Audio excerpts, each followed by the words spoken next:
Hello दोस्तों, स्वागत है आप सबका मेरा YouTube channel best school education में। आशा करता हूँ आप सब अच्छे होंगे। दोस्तों, आज मैं आप लोगों के लिए क्लास 10 का इंपॉर्टेंट क्वेश्चन जो कि टर्म 1 मानने वाले हैं। इंपॉर्टेंट चैप्टर है आपका वृत्तों से संबंधित क्षेत्रफल। आज मैं वृत्तों से संबंधित क्षेत्रफल से क्या क्या क्वेश्चन आएंगे 1 मार्क में, क्या क्या क्वेश्चन 1 में पूछे जाएंगे, इसके बारे में डिस्कस करेंगे। इस प्रीवियस वीडियो में मैंने बहुत सारे चैप्टर्स के बारे में डिस्कस किया है जो कि आपके फर्स्ट में आने वाले हैं। ठीक है, तो देखते हैं वृत्तों से संबंधित क्षेत्रफल से क्या क्या क्वेश्चन आपको पूछे जा सकते हैं। सबसे पहले दोस्तों इसमें हम लोग इसमें बहुत सारे फॉर्मूला को हमको जानना जरूरी होता है। ठीक है, देखिए फॉर्मूला क्या क्या आता है। सबसे पहले दोस्तों जानेंगे हम इसका वृत्तों से संबंधित क्षेत्रफल में। पहले हम जानेंगे दोस्तों वृत्त का क्षेत्रफल क्या होता है ना। जितने सारे फॉर्मूला भी लिखेंगे दोस्तों सबको आप नोट कर लीजिएगा, ये सारा फॉर्मूला इंपॉर्टेंट है। और 1 मार्क में दोस्तों आपको सिर्फ और सिर्फ फॉर्मूला पूछा जाता है, फॉर्मूला बेसिस पे आपको क्वेश्चन आता है 1 मार्क में, है ना। जानते हैं कि वृत्त का क्षेत्रफल दोस्तों, चलिए देखते हैं वृत्त का क्षेत्रफल क्या होता है। तो हम लोग जानते हैं दोस्तों वृत्त का क्षेत्रफल होता है हमारा 2 पाई r। चलो दोस्तों वृत्त का क्षेत्रफल होता है क्या, पाई r स्क्वायर होता है। वृत्त का क्षेत्रफल क्या होता है दोस्तों, पाई r स्क्वायर। फिर हम जानेंगे कि वृत्त की परिधि, वृत्त की परिधि, वृत्त की परिधि। तो वृत्त की परिधि होती है दोस्तों 2 पाई r। आपकी वृत्त की परिधि होती है क्या, 2 पाई r। फिर आपको जानना है, फिर आगे आपको जानना है, अब आपने दोस्तों वृत्त हो गया। अब जानते हैं कि अर्धवृत्त के बारे में। अर्धवृत्त है ना, अर्धवृत्त का परिमाप, अर्धवृत्त का परिमाप दोस्तों देखते हैं कि अर्धवृत्त का परिमाप क्या होता है। अर्धवृत्त का परिमाप दोस्तों बता देगा, अर्धवृत्त का जो परिमाप है, अर्धवृत्त का परिमाप होता है आपका पाई r प्लस 2r। ठीक है, पाई r प्लस 2r। कहीं कहीं लिखा होता है आपको क्या, देखिए r दोनों में है, इसका मतलब r को कॉमन ले सकते हैं। तो कहीं कहीं पे आपका फॉर्मूला लिखा हो सकता है कि pi into r into pi plus 2, ये भी होता है दोस्तों। ठीक है, चलिए आगे और देखते हैं क्या क्या फॉर्मूला हमें जानना है। आपको जानना है अभी अर्धवृत्त का क्षेत्रफल। चलिए अभी लिखेंगे क्या, अर्धवृत्त का क्षेत्रफल लिखेंगे।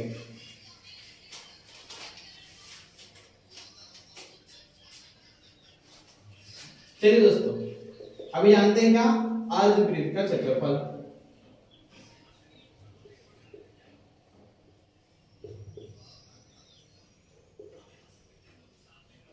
अर्धवृत्त का क्षेत्रफल तो दोस्तों बता दें कि जैसे हमारे वृत्त का क्षेत्रफल क्या होता है, वृत्त का क्षेत्रफल हमारा होता है पाई r स्क्वायर।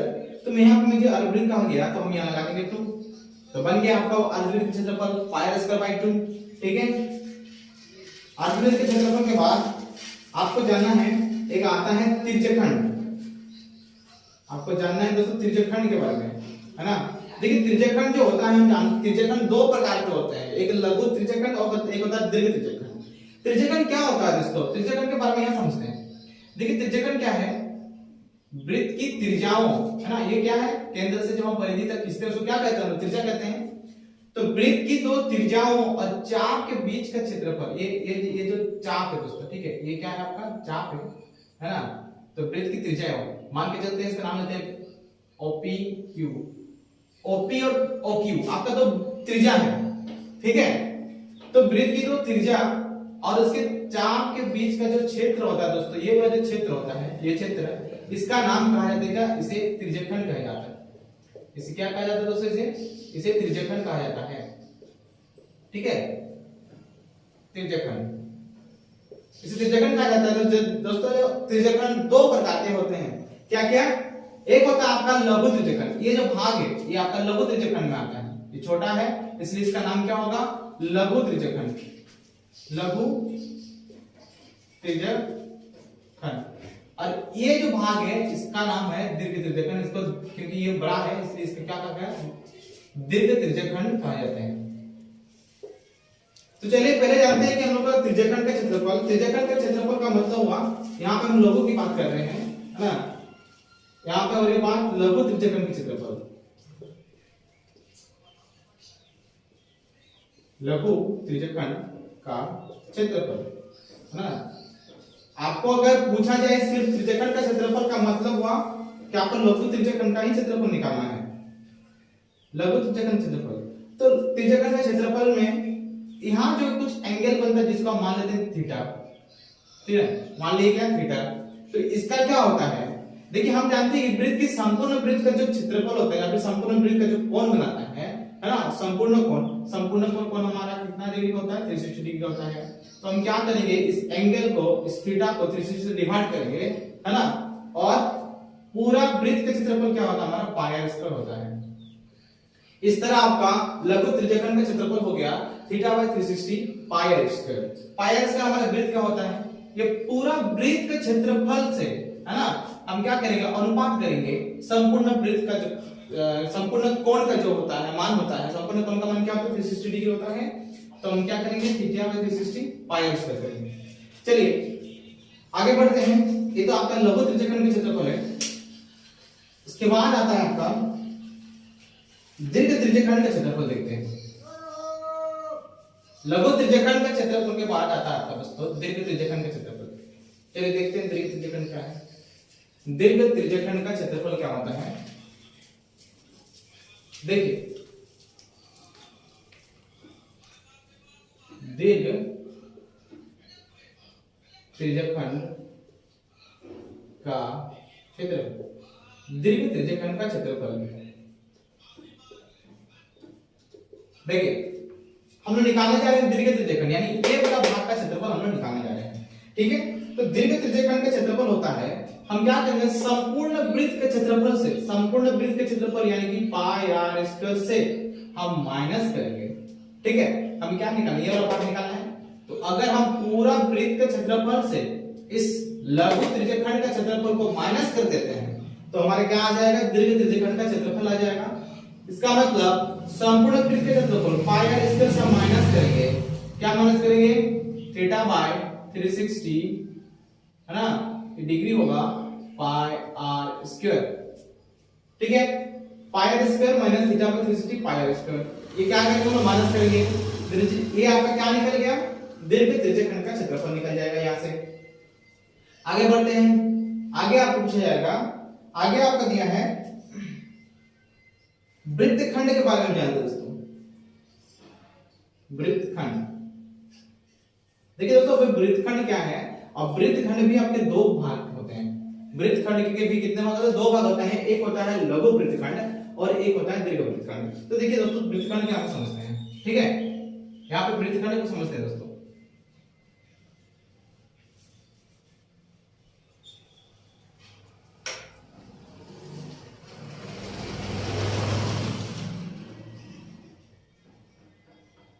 देखिए वृत्तखंड क्या होता है, वृत्तखंड होता है आपका जीवा और चाप के बीच की लंबाई, इसके बीच की क्षेत्रफल बोल सकते हैं दोस्तों। देखिए ये मान के चलिए पी क्यू आपका एक जीवा है, मान के चलिए दोस्तों पी क्यू क्या है, आपका एक जीवा है। तो जीवा और चाप के बीच के क्षेत्र को, इस क्षेत्र को हम क्या कहते हैं दोस्तों, वृत्तखंड कहते हैं, ठीक है। जीवा और चाप के बीच के क्षेत्र को हम कहते हैं वृत्तखंड। तो एक जीवा जो है ना, एक जीवा किसी वृत्त को दो भागों में खंड करता है। एक होता है आपका लघु वृत्तखंड, लघु वृत्तखंड, क्योंकि ये जो हमारा छोटा, लघु मतलब क्या होता है, छोटा, तो ये छोटा भाग है, तो इसे हम कहेंगे क्या, लघु वृत्तखंड। और यहां से यहां हम देख रहे हैं दोस्तों, यहां से लेके यहां तक हम देख रहे हैं क्या, ये बड़ा है, तो इसका नाम क्या कहा जाएगा दोस्तों, इसका नाम दिया जाता है दीर्घ वृत्तखंड, इसे कहा जाता है दीर्घ वृत्तखंड, ठीक है। तो वृत्तखंड के भी दो भाग होते हैं दोस्तों, एक होता है लघु वृत्तखंड और एक होता है क्या आपका एक होता है दीर्घ वृत्तखंड। तो अभी हम जानेंगे दोस्तों कि दीर्घ, आपका भी जानेंगे कि लघु वृत्तखंड जो है नीचे छोटा वाला भाग, उसका क्षेत्रफल क्या होता है, ठीक है। तो देखिए क्षेत्रफल कैसे निकालेंगे, वृत्तखंड के क्षेत्रफल, लघु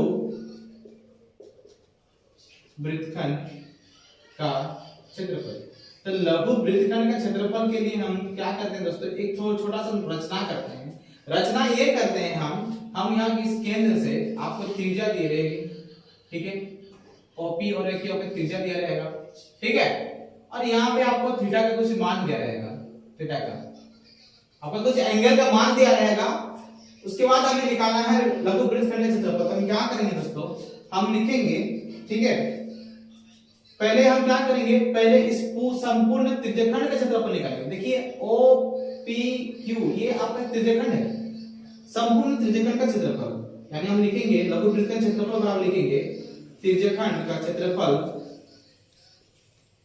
त्रिज्यखंड का क्षेत्रफल से, त्रिज्यखंड का क्षेत्रफल से हम माइनस करेंगे, है ना।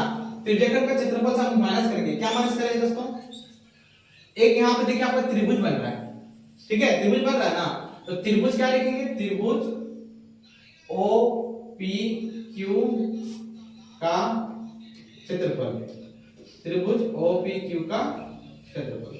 ध्यान दीजिएगा दोस्तों, यहाँ पे आपका त्रिभुज ओ पी क्यू मैंने लिखा है, कहीं कहीं एबीसी लिखा रह सकता है, तो आप वहां पे क्या लिखेंगे, त्रिभुज एबीसी का क्षेत्रफल लिखेंगे, ठीक है।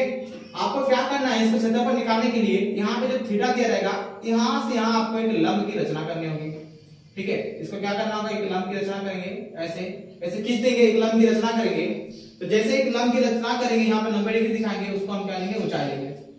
तो वो जो एंगल है, ये एंगल भी आपका दो भाग में विभाजित हो जाएगा, ठीक है।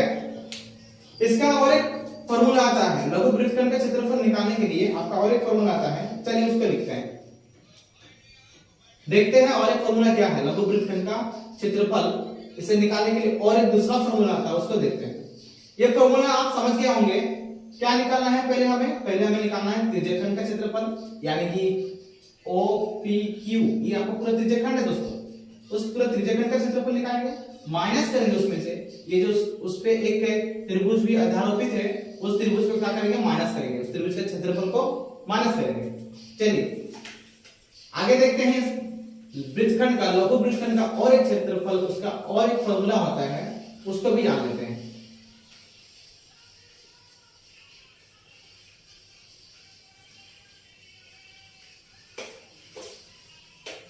चलिए दोस्तों देखते हैं उसका और एक क्षेत्रफल का फॉर्मूला क्या होता है ना, लघु वृत्तखंड।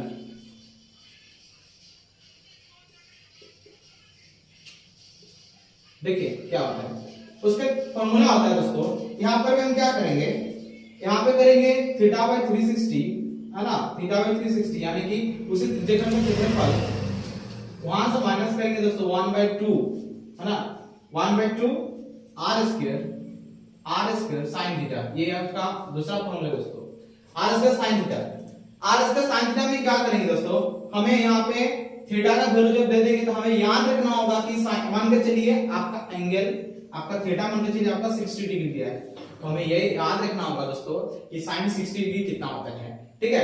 हम जानते हैं कि sin 60 डिग्री जो होता है आपका, वो कितना होता है दोस्तों, वो आपका √3/2 होता है, तो हमें वो सब चीज याद रखना होगा दोस्तों, यानी कि आपको थीटा का वैल्यू भी आपको याद रखना है, sin थीटा का वैल्यू आपको याद रखना होगा। चलिए आगे बढ़ते हैं, अभी लिखते हैं दीर्घ वृत्तखंड का क्षेत्रफल, दीर्घ वृत्तखंड का क्षेत्रफल। यहां आप समझ लिए होंगे, आपका वृत्तखंड जो है दो भागों में यहाँ पे बांटा गया है, तो कौन कौन से दो भाग है यहाँ पे आप समझ लिए होंगे ना, कौन कौन से दो भाग है वृत्तखंड के, यहाँ पे आप समझ गए होंगे। देखिए अब PQ जो है आपका क्या है, PQ आपका लघु वृत्तखंड है, दीर्घ वृत्तखंड क्या होगा आपका, इसके ऊपर वाला भाग क्या होगा, दीर्घ वृत्तखंड होगा, तो उसको कैसे निकालेंगे। देखिए दीर्घ वृत्तखंड का क्षेत्रफल देखते हैं दोस्तों,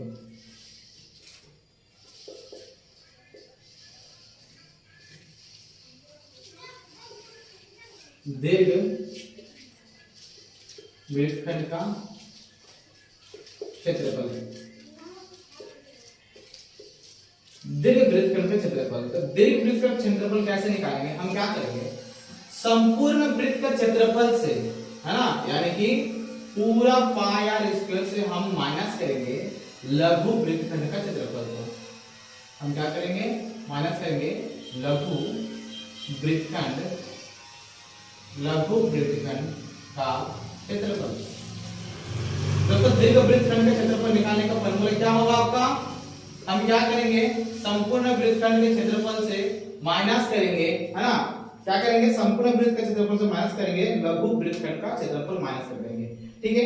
तो यह इससे आपका क्या निकल जाएगा, इससे आपका निकल जाएगा लघु वृत्तखंड आपका निकलेगा दोस्तों। ठीक है, चलिए आगे बढ़ते हैं। आगे देखते हैं आपको और क्या क्षेत्रफल निकालना होगा। आपको अभी आता है दोस्तों, आपको अभी जानना है चतुर्थांश, वृत्त की चतुर्थांश। देखिए वृत्त की 4 चतुर्थांश होती है। चतुर्थांश आपको निकालना है दोस्तों, चतुर्थांश का क्षेत्रफल। देखिए अगर मैं इस वृत्त का चतुर्थांश की बात करूं तो इसका अगर हम इसे भाग करें, एक भाग,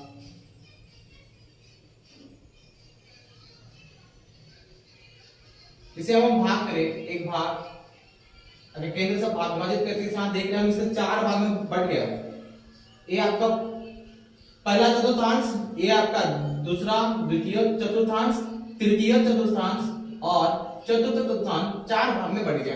अब हम जानेंगे कि चतुर्थांश का क्षेत्रफल क्या होगा दोस्तों। ठीक है, तो चलिए लिखते हैं चतुर्थांश का क्षेत्रफल। वृत्त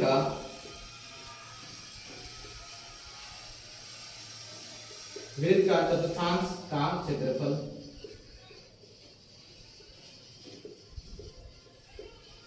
देखिए चतुर्थांश क्षेत्रफल क्या होता है, कितने भागों में बटा हुआ वृत्त दोस्तों। वृत्त जो है टोटल 4 भागों में बटा हुआ है, यानी कि 1/4। ठीक है, वृत्त का क्षेत्रफल क्या होता है, पाई आर स्क्वायर। हम क्या करेंगे, संपूर्ण वृत्त के क्षेत्रफल में हम 4 भाग कर देंगे, तब हमारा क्या होगा, प्रत्येक चतुर्थांश का क्षेत्रफल हमारा निकल जाएगा। ठीक है दोस्तों, अगर आपसे पूछा जाए कि प्रथम चतुर्थांश का क्षेत्रफल बताइए, है ना, प्रथम चतुर्थांश का क्षेत्रफल, तो आपको यही वाला लिखना है दोस्तों। प्रथम का मतलब क्या हुआ, 4 भाग का 1 भाग, 4 भाग का 1 भाग, टोटल यहाँ पे 4 भाग है, 4 भाग का 1 भाग का क्षेत्रफल निकालेंगे। तो हम क्या करेंगे, संपूर्ण वृत्त के क्षेत्रफल से हम 4 भाग को 4 को डिवाइड कर देंगे, तो हमारा निकल जाएगा क्या, 4 भाग का 1 भाग, यानी प्रथम चतुर्थांश का क्षेत्रफल निकल जाएगा। ठीक है, चलिए आगे बढ़ते हैं और लास्ट आपका क्या फॉर्मूला आपको इससे पूछा जाता है उसको देखते हैं। वृत्त से और क्या फॉर्मूला हमारा निकलता है उसको देखते हैं। इसके बाद आपका दोस्तों आते हैं चाप की लंबाई। चाप की लंबाई आपको पूछा जाएगा दोस्तों, चाप की लंबाई, ये फॉर्मूला सब आप याद कर लीजिएगा, है ना। इस फॉर्मूला को आप एक कॉपी में, सारा फॉर्मूला की कॉपी में नोट्स कर लीजिएगा, इंपॉर्टेंट फॉर्मूला है। 1 मार्क से आपको दोस्तों फॉर्मूला ही ज्यादातर आपको पूछा जाता है 1 मार्क में। चाप की लंबाई क्या होती है, चाप की लंबाई का फॉर्मूला दोस्तों पाई आर थीटा बाय 180 डिग्री, है ना। पाई आर थीटा को हम क्या करेंगे, 180 डिग्री से डिवाइड कर देंगे। ठीक है, तो चलिए दोस्तों यहां तक हमारा खत्म होता है। वृत्त से जो इंपॉर्टेंट फॉर्मूला बनते हैं वो ये सारे फॉर्मूला आपको वृत्त चैप्टर से, वृत्त से बनते हैं। अब हम क्या करेंगे, अब देखेंगे कि सवाल हमारा एक मार्क का किस तरह का सवाल पूछा जाता है वृत्त से, वृत्तों से संबंधित क्षेत्रफल से। चलिए देखते हैं अभी सवाल बनाते हैं। कुछ सवाल मैं यहाँ पे डिस्कस करने जा रहा हूँ, इस तरह के सवाल आपके पूछे जाते हैं, हाँ, और कुछ सवाल आपके जो है प्रीवियस ईयर की भी है। चलिए देखते हैं। पहला क्वेश्चन है दोस्तों आपका ऑब्जेक्टिव बोले या फिर सब्जेक्टिव, दोनों में इस तरह का 1 मार्क के क्वेश्चन आपको पूछा जा सकता है। कहाँ है क्वेश्चन, ये है कि मान के चलिए r बराबर 7 सेंटीमीटर त्रिज्या दिया गया है ना। त्रिज्या वाले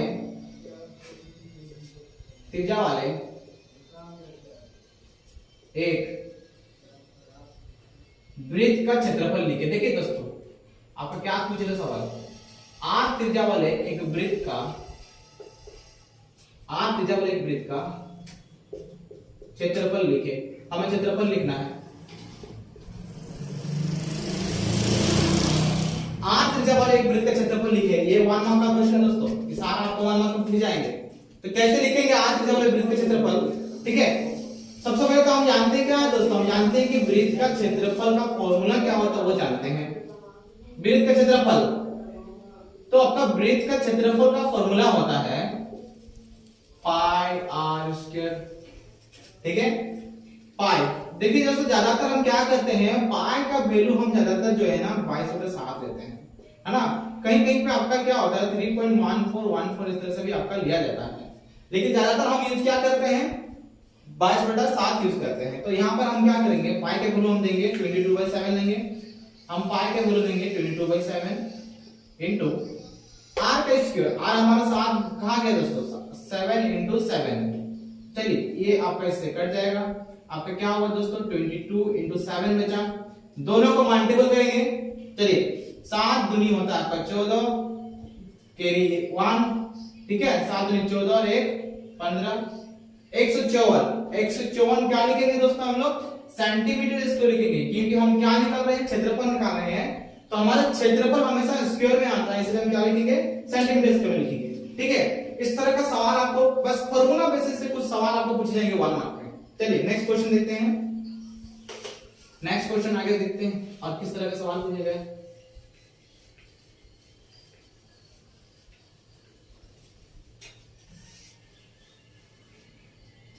क्वेश्चन नंबर 2 देखते हैं, कहा है कि आर त्रिज्या वाले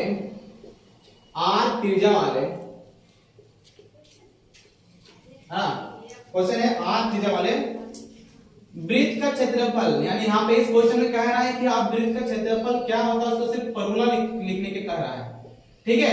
आपको पूछ रहा है कि आर त्रिज्या वाले वृत्त का क्षेत्रफल लिखे, यानी ये क्वेश्चन आपको ये कह रहा है दोस्तों, कह रहा है कि आर त्रिज्या लिखे,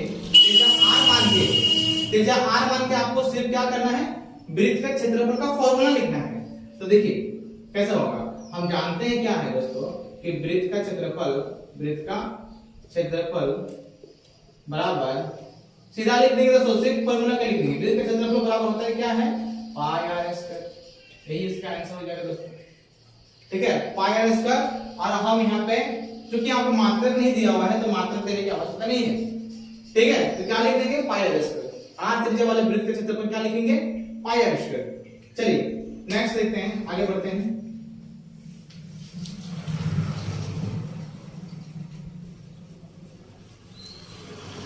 चलिए क्वेश्चन नंबर 3, क्वेश्चन नंबर 3 क्या है आपका देखते हैं।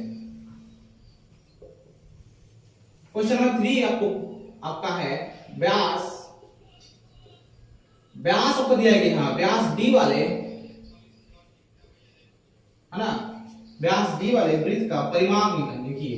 देखिए दोस्तों सिर्फ आपको फॉर्मूला को ही लिखना है, फॉर्मूला से ही आपको 1 मार्क का क्वेश्चन बनाया गया है। व्यास डी वाले वृत्त का परिमाप,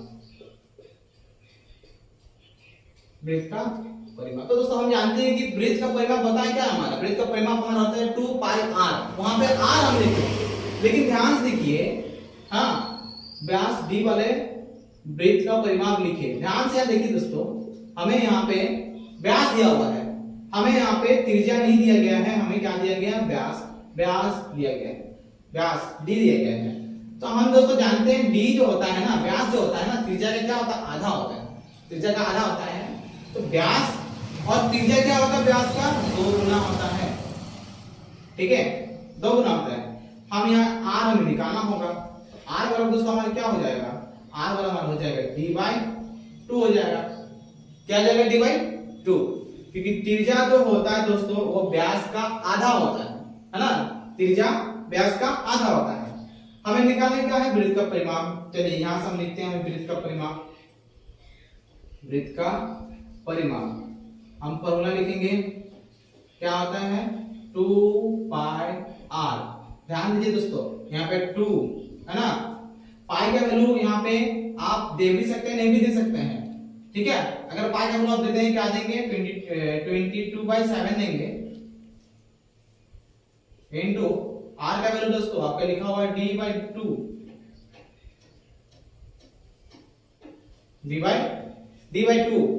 ठीक है। अब देखिए यहां से आपका ये कट गया, यहां से आपका ये कट गया, आपका क्या आया दोस्तों, आपका आंसर आया 22d/7, ठीक है दोस्तों। आप यहाँ पे पाई का वैल्यू दे भी सकते हैं, पाई का वैल्यू नहीं भी दे सकते हैं, ठीक है, ये आपका आंसर आया। क्योंकि यहाँ पे मात्रा नहीं दिया है दोस्तों, तो आप सिर्फ क्या लिखेंगे वर्ग मात्रक लिखेंगे, वर्ग मात्रक, ठीक है, क्या लिखेंगे वर्ग मात्रक। चलिए आगे बढ़ते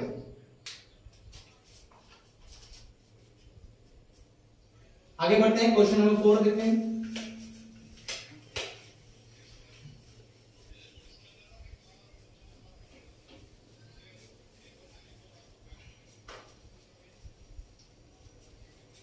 देखिए क्वेश्चन नंबर 4 को समझते हैं। क्वेश्चन नंबर 4 क्या है, क्वेश्चन नंबर 4 दिया है कि यदि एक वृत्त का परिमाप और यदि एक वृत्त का परिमाप और यदि एक वृत्त का परिमाप और क्षेत्रफल संख्यात्मक रूप से, यदि एक वृत्त का परिमाप और क्षेत्रफल संख्यात्मक रूप से बराबर हो, यदि एक वृत्त का परिमाप और क्षेत्रफल संख्यात्मक रूप से बराबर हो तो पूछ रहा कि वृत्त की त्रिज्या लिखिए। तो वृत्त की त्रिज्या लिखिए। देखिए दोस्तों, हमको निकालना क्या है, वृत्त की त्रिज्या निकालना है। कह रहा है कि वृत्त का परिमाप और क्षेत्रफल दोनों बराबर है। कह रहा है कि वृत्त का परिमाप और क्षेत्रफल दोनों ही संख्यात्मक रूप से बराबर है। तो हमें निकालना क्या है, वृत्त की त्रिज्या निकालना है। देखिए कैसे लिखेंगे। हमें क्या कहा गया दोस्तों, प्रश्न में हमें कहा गया कि वृत्त का परिमाप और क्षेत्रफल बराबर है। वृत्त का परिमाप बराबर आपका वृत्त का क्षेत्रफल, वृत्त का परिमाप बराबर वृत्त का क्षेत्रफल, ये आपका बराबर है। तो वृत्त का परिमाप दोस्तों क्या होता है, लिखिए उसको लिखते हैं 2 पाई r हमारा होता है वृत्त का परिमाप, और जबकि क्षेत्रफल हमारा होता है पाई r स्क्वायर। ठीक है, हमें क्या निकालना है दोस्तों, हमें त्रिज्या निकालना है। ध्यान से देखिए, यहाँ पे ध्यान दीजिएगा दोस्तों कैसे निकलेगा। अगर हम यहाँ सिर्फ r को रखते हैं, ठीक है, r रखेंगे हम यहाँ पे, चलिए यहाँ पे r नहीं, ऐसे करते देखिए, आपका यहाँ पे पाई मिल गया, पाई पे कट जाएगा। ठीक है, आपका यहाँ पे r का स्क्वायर मतलब r यहाँ 2 बार है, तो यहाँ पे 1 बचेगा और ये कट जाएगा। आपका बचेगा देखिए दोस्तों 2 बराबर r, क्योंकि यहाँ पे 2 r था, 1 r आपका बचेगा, तो r बराबर क्या है 2 आया। ठीक है, इस प्रकार आपका त्रिज्या कितना निकलेगा, r बराबर क्या निकलेगा 2 निकलेगा। 2 मात्रक, क्या लिखेंगे हम 2 मात्रक लिखेंगे। ठीक है दोस्तों, क्या करना, हम देख रहे हैं कि यहाँ पर भी पाई, यहाँ पर भी पाई है, पाई पे कट जाएगा क्योंकि गुणनफल के रूप में है। ठीक है, क्या होगा कट जाएगा, तो r बराबर क्या होगा हमारा 2 मात्रक बच गया। चलिए क्वेश्चन नंबर 5 देखते हैं।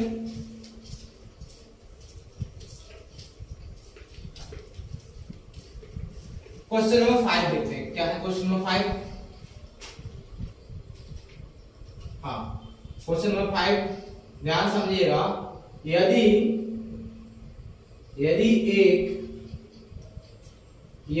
एक अर्धवृत्त, क्वेश्चन नंबर 5 दोस्तों दिया है, यदि एक अर्धवृत्त का परिमाप, आपको अर्धवृत्त का परिमाप दिया दोस्तों, यदि एक अर्धवृत्त का परिमाप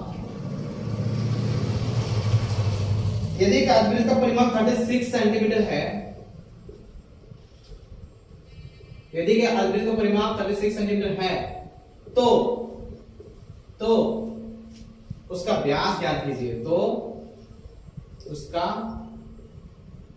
व्यास ज्ञात कीजिए, हमको उसका व्यास निकालना है दोस्तों, तो उसका व्यास ज्ञात कीजिए।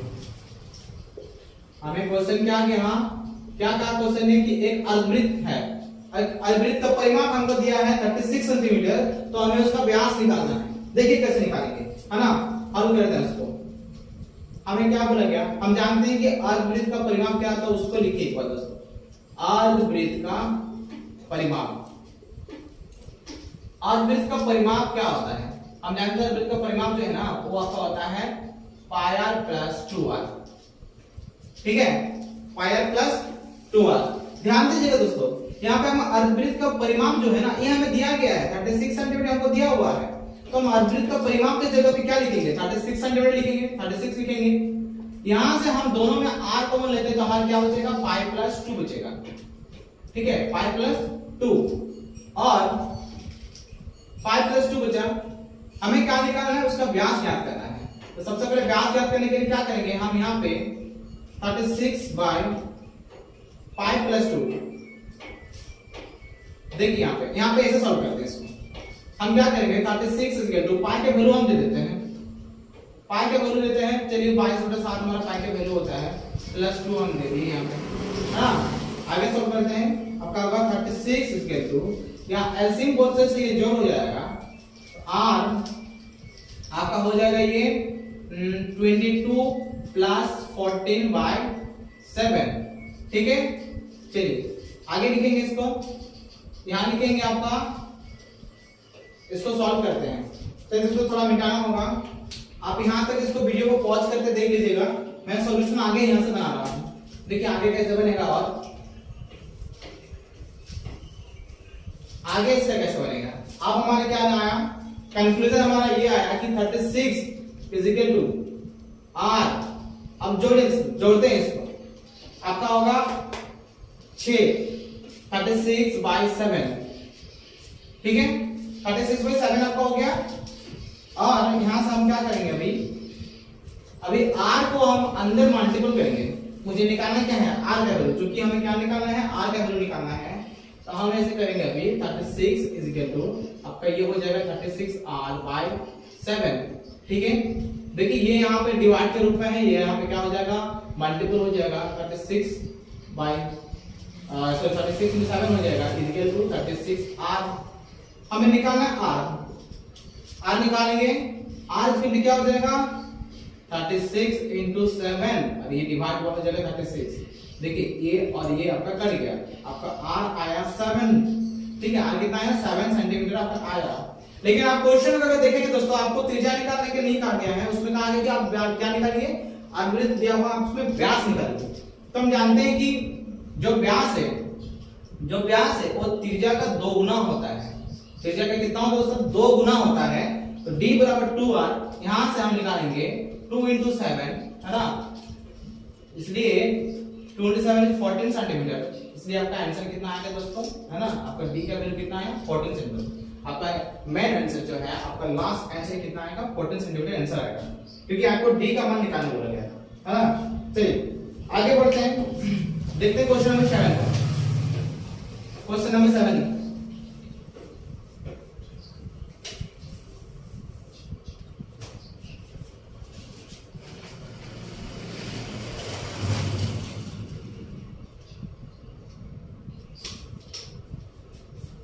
क्वेश्चन नंबर 6 है आपका। देखिए आर इज 14 सेंटीमीटर,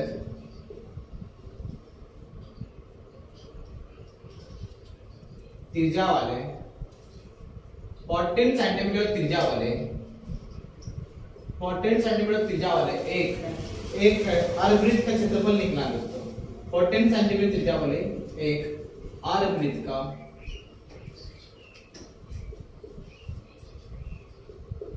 14 सेंटीमीटर क्षेत्रफल त्रिज्या वाले एक अर्धवृत्त का आपको क्या निकालना है, क्षेत्रफल लिखिए। आपको क्षेत्रफल निकालें।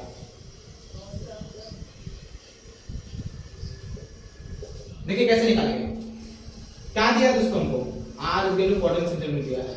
हम जानते हैं कि अर्धवृत्त का क्षेत्रफल,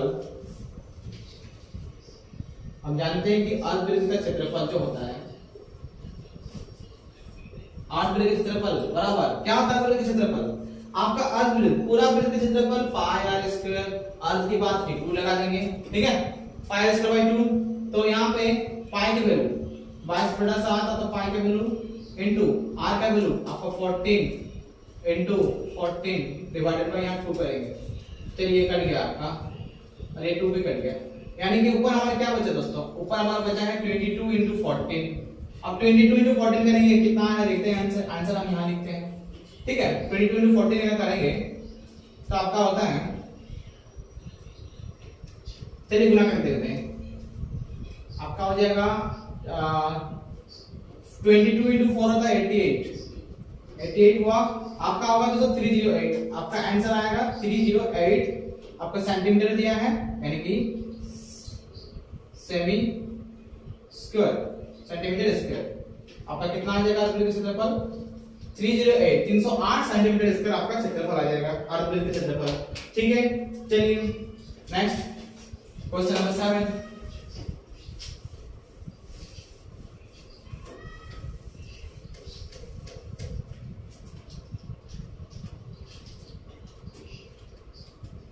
देखिए फॉर्मूला बेसिस क्वेश्चन रहता है दोस्तों आपका 1 मार्क का वृत्तों से संबंधित क्षेत्रफल में। ठीक है, चलिए देखते हैं और क्या लिखा है। लिखा है कि आर त्रिज्या वाले, आर त्रिज्या तथा कोण आपको देखिए एंगल दिया है, आर त्रिज्या तथा कोण थीटा वाले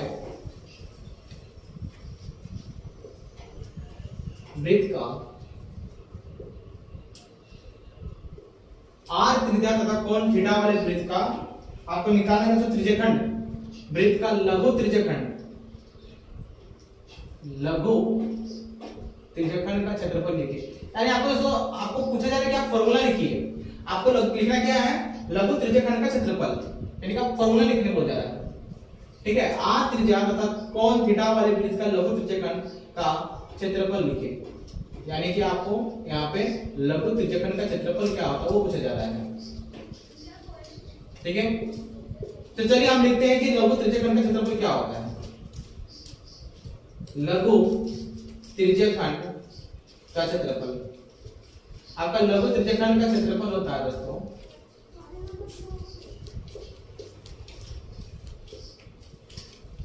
थीटा बाय 360 है ना, into pi are square, theta by 360 into pi are square.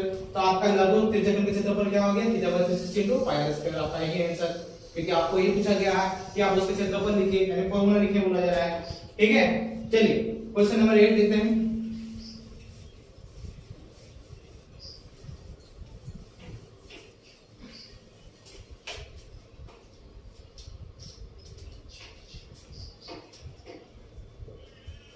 Question number 8 है।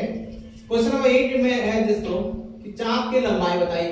क्वेश्चन है आपका कि चाप की लंबाई बताइए।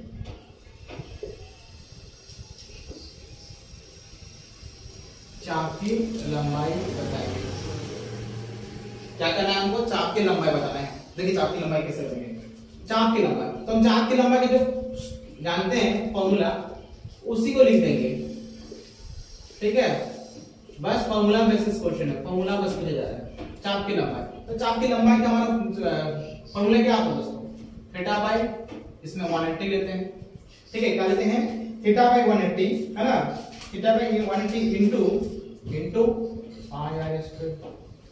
क्या लेते हैं दोस्तों हम लोग, theta by 180 into pi are square. चाप की लंबाई का अगर आपको फॉर्मूला पूछा जाए क्या लेंगे, theta by sorry r square नहीं होता यहाँ पे r, theta by 180 into pi are, square नहीं होगा, पाई आर होगा। ठीक है, चलिए क्वेश्चन नंबर 9।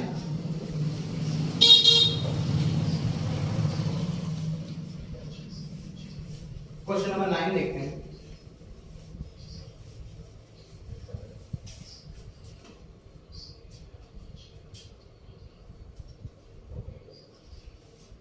क्वेश्चन नंबर 9 आपका पूछा गया है,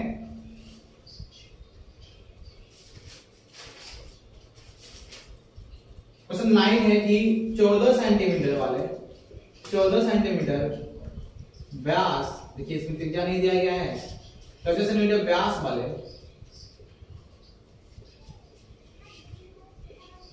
14 सेंटीमीटर व्यास वाले एक वृत्त का है ना, 14 सेंटीमीटर व्यास वाले एक वृत्त का हमें क्षेत्रफल निकालना है। एक वृत्त का क्षेत्रफल, यानी आपका यहाँ पे त्रिज्या नहीं दिया गया है, तो हमको क्या करना होगा, पहले त्रिज्या निकालना होगा। 14 सेंटीमीटर व्यास वाले एक वृत्त का क्षेत्रफल लिखे, एक वृत्त का क्षेत्रफल लिखे या एक वृत्त का क्षेत्रफल निकाल, यहाँ पे निकाले हो। चलिए देखते हैं। तो सबसे पहले हम लिखेंगे यहाँ दोस्तों कि वृत्त का क्षेत्रफल क्या होता है। सॉरी, इससे पहले हमको क्या करना होगा, व्यास दिया हुआ, व्यास हमें त्रिज्या निकालेंगे। हमें दिया है क्या दोस्तों, व्यास यानी कि डी, डायमीटर दिया है 14 सेंटीमीटर, 14 सेंटीमीटर हमें डायमीटर दिया है। यहाँ से हम आर निकालेंगे है ना, आर यानी कि त्रिज्या निकालेंगे। ये आपका क्या है, डी आपका क्या है, व्यास है। ये आपका क्या है, आपका ये त्रिज्या है आर। तो त्रिज्या आर क्या, त्रिज्या जो होता है ना व्यास का आधा होता है, व्यास की आधा। तो यहां से आपका निकलेगा 14/2, यानी कि आपका आया 7 से कटेगा 7 सेमी, 7 सेंटीमीटर आपका क्या आ गया, त्रिज्या आ गया। आप सीधा लिखेंगे क्या, वृत्त का क्षेत्रफल। तो वृत्त का क्षेत्रफल का सूत्र लिखते हैं। तो वृत्त का क्षेत्रफल बराबर हम जानते हैं क्या होता है, पाई आर स्क्वायर। पाई की जगह पे लिखेंगे क्या हम लोग, पाई के लिखेंगे 22/7 इंटू आर का वैल्यू 7 इंटू 7, ये 7 और ये 7 कट गया, आपका क्या आया 22 इंटू 7, दोनों पूरा करेंगे आपका कितना होगा 154 सेमी स्क्वायर। ठीक है, चलिए इसका आंसर तो हम यहाँ लिखते हैं, आपका आंसर कितना आएगा, यहाँ पे मैं लिख देता हूँ इसका आंसर को। आपका आंसर होगा जो बच रहा है वो आपका हो रहा है 22 इंटू 7 यानी कि 154 सेमी स्क्वायर सेंटीमीटर स्क्वायर। ठीक है, चलिए अब देखते हैं अगला question, last question 10, question number 10 देखते हैं। क्वेश्चन नंबर 10 और ये आपका बिल्कुल संबंधित जो इंपॉर्टेंट क्वेश्चन है जो 1 मार्क या फिर ऑब्जेक्टिव में आपको पूछे जाएंगे, ये आपका लास्ट क्वेश्चन है। ठीक है, इससे पहले प्रीवियस पार्ट जो मैंने वीडियो बनाया था, प्रीवियस का जो वीडियो है उसमें आपका 1 मार्क का जितने भी क्वेश्चन इंपॉर्टेंट क्वेश्चन है, चाहे वो चैप्टर 1 से हो चैप्टर 2 से हो, वो मैंने आप डिस्कस कर लिया है, आप इसको अपने मेरा लिंक में जाके आप देख सकते हैं। ठीक है, चलिए ये लास्ट क्वेश्चन लिखते हैं, बिल्कुल संबंधित क्षेत्रफल, ये लास्ट क्वेश्चन आपको देखते हैं। केरी 1 मार्क का ये लास्ट क्वेश्चन है। ठीक है, देखिए क्वेश्चन पूछा है 10 सेंटीमीटर 10 सेंटीमीटर त्रिज्या वाले 10 सेंटीमीटर त्रिज्या वाले एक 10 सेंटीमीटर त्रिज्या वाले एक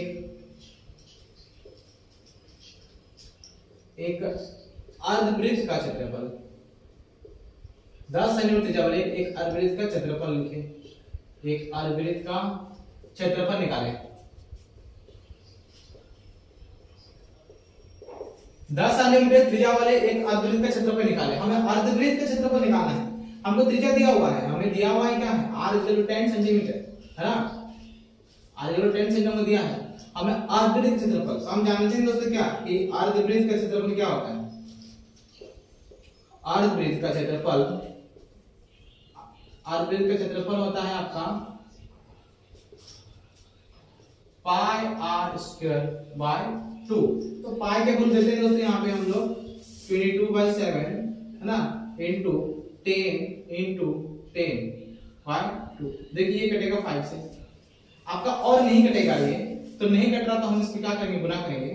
ठीक है, आपका ये हो जाएगा 22 गुना 50/7। तो अगर गुना करते हैं ये होगा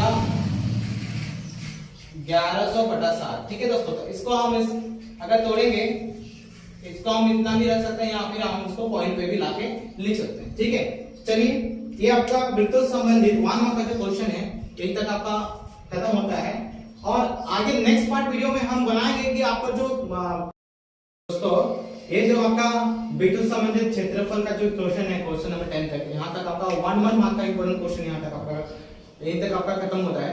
और बता दें कि इससे प्रीवियस वीडियो में जितने भी मैंने वीडियो में बनाया है वो आपका 1 मार्क का बहुत सारे इंपॉर्टेंट क्वेश्चन मैंने बता दिया है। ठीक है, क्योंकि आपका ज्यादातर जो है ना दोस्तों आपका एग्जाम का पैटर्न जो है ना, तो 1 मार्क का क्वेश्चन आपको पूरे 30 क्वेश्चन पूछे जाएंगे, जिसमें से आपका 20 ऑब्जेक्टिव होगा।